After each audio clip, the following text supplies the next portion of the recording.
Hello students, चलो आज देखते हैं वर्क एनर्जी थ्योरम। राइट, तो देखो वर्क एनर्जी थ्योरम क्या कहता है, total work done is equal to change in kinetic energy. अब टोटल वर्क डन में फोर्सेस को भी समझना होगा तभी वर्क डन समझ में आएगा। तो देखो यहाँ पर हम लिखे हैं WEXT, एक्सटर्नल जो फोर्स होगा उसके कारण वर्क डन हो सकता है, प्लस होगा कंजर्वेटिव फोर्स के कारण वर्क हो सकता है, फिर नॉन कंजर्वेटिव फोर्स जैसे फ्रिक्शन वर्क कर रहा है तो उसके कारण वर्क हो सकता है। तो टोटल वर्क में WEXT हो गया प्लस WC हो गया plus WNC is equal to change in kinetic energy, final kinetic energy minus initial kinetic energy. Right, but we know that, हम जानते हैं कि कंजर्वेटिव फोर्स के करस्पॉन्डिंग जो वर्क डन होगा, करस्पॉन्डिंग जो वर्क डन होगा किस फोर्स से, कंजर्वेटिव फोर्स के करस्पॉन्डिंग जो वर्क डन होगा उसका निगेटिव जो होगा चेंज इन पोटेंशियल एनर्जी के इक्वल होता है। पहले हम डिस्कस कर चुके हैं। तो यहां लिखे UF माइनस हो गया UI, तो यहां पर हम लिख सकते हैं कि W को हम लिख सकते हैं WC is equal to, minus को हम इस साइड पुट कर देंगे तो माइनस आई इंटू हो जाएगा कितना, UF माइनस UI।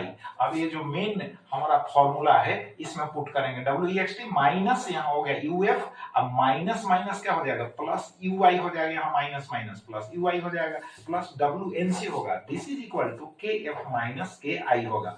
अब UF UI को इस साइड लाएंगे तो फाइनल मेरा मिलेगा WEXT यानी एक्सटर्नल फोर्स के कारण work done plus non conservative force के कारण work done is equal to K plus UF minus होगा KI प्लस UI। तो ये फाइनल एनर्जी हुआ, ये हुआ इनिशियल एनर्जी हुआ। राइट, ये टोटल फाइनल, टोटल इनिशियल। अब यहां पर देखो इसको हम ऐसे भी लिख सकते हैं WEXT plus WNC is equal to EF minus EI हो गया। अब देखो अगर क्वेश्चन में कहता है एक्सटर्नल वर्क भाई काम कर ही नहीं रहा है, मतलब एक्सटर्नल वर्क का वैल्यू जीरो हो, कब, जब एक्सटर्नल फोर्स ही नहीं काम करेगा तो एक्सटर्नल वर्क क्या होगा, जीरो। तो उस केस में क्या करेंगे कि इसका वैल्यू जीरो हो जाएगा। अगर नॉन कंजर्वेटिव फोर्स के कारण वर्क डन जीरो हो, यानी नॉन कंजर्वेटिव फोर्स ही नहीं काम कर रहा हो, यानी फ्रिक्शन काम ही नहीं कर रहा, इसका मतलब सरफेस स्मूथ होगा, तो ये भी जीरो हो जाए तो दोनों जीरो हो जाएगा। तो उस केस में जो होगा EF इज इक्वल टू क्या हो जाएगा EI। तो इसको कहते हैं कंजर्वेशन ऑफ मैकेनिकल एनर्जी, यानी final energy is equal to initial energy. ये टोटल फाइनल एनर्जी हुआ, यहाँ टोटल इनिशियल एनर्जी हुआ। राइट, अब चलो क्वेश्चन देखते हैं। देखो ये जो सरफेस देख रहे हो, यह जो सरफेस है रफ सरफेस है।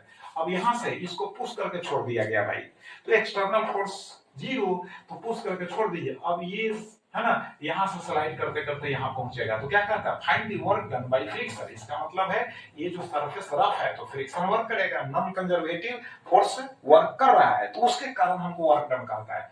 तो एक्सटर्नल फोर्स तो वर्क नहीं कर रहा है, तो यहाँ WNC इज इक्वल टू हो जाएगा EF माइनस EI। अब देखो हम डायरेक्ट यहाँ पुट कर दिए हैं EF, फाइनल टोटल एनर्जी यहाँ लिखना होगा, तो काइनेटिक एनर्जी यहाँ जीरो होगा क्योंकि यहाँ पर आकर वो स्लिप करके यहाँ पर आकर रेस्ट में आ जाता है, स्टॉप हो जाता है। तो स्टॉप हो गया तो kinetic energy zero, plus potential energy यानी ग्रेविटेशनल पोटेंशियल एनर्जी, तो उसका फॉर्मूला mgh होता है।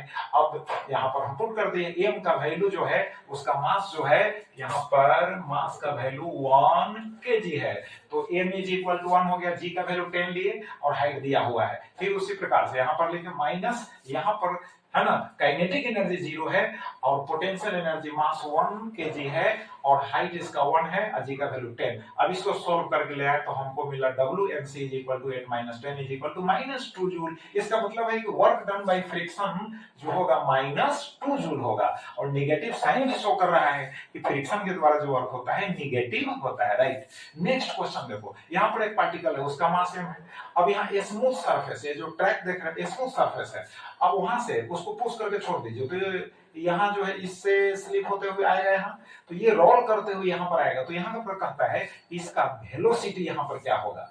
तो यहाँ पर मैकेनिकल एनर्जी कंजर्वेशन अप्लाई करना होगा, एक्सटर्नल फोर्स के कारण वर्क डन जीरो होगा और नॉन कंजर्वेटिव फोर्स के कारण वर्क डन जीरो होगा क्योंकि सरफेस स्मूथ है। अब देखो तो यहाँ पर EF is equal to EI हो जाएगा, मैकेनिकल एनर्जी कंजर्वेशन। अब यहाँ पर देखो फाइनल टोटल एनर्जी निकालना होगा, तो हाफ mv² हो गया plus mgh potential gravitational potential energy लगा दी। दिस इज इक्वल टू यहाँ पर काइनेटिक एनर्जी इसका जो होगा इनिशियल 0, अब प्लस होगा mg h यहाँ पर हो गया। अब h का वैल्यू जो है यहाँ पर दिया हुआ है, m कैंसिल होगा, g का वैल्यू 10 लिए तो finally v square is equal to हो गया 5 into 2, therefore v is equal to हो गया √10 मीटर पर सेकंड। तो आप समझ गए कि वर्क एनर्जी थ्योरम पर किस तरह के क्वेश्चंस आते हैं। फिर नेक्स्ट वीडियो में हम स्पेशल क्वेश्चंस जो है सो नीट और जेई के लिए बतलाएंगे। Thank you very much.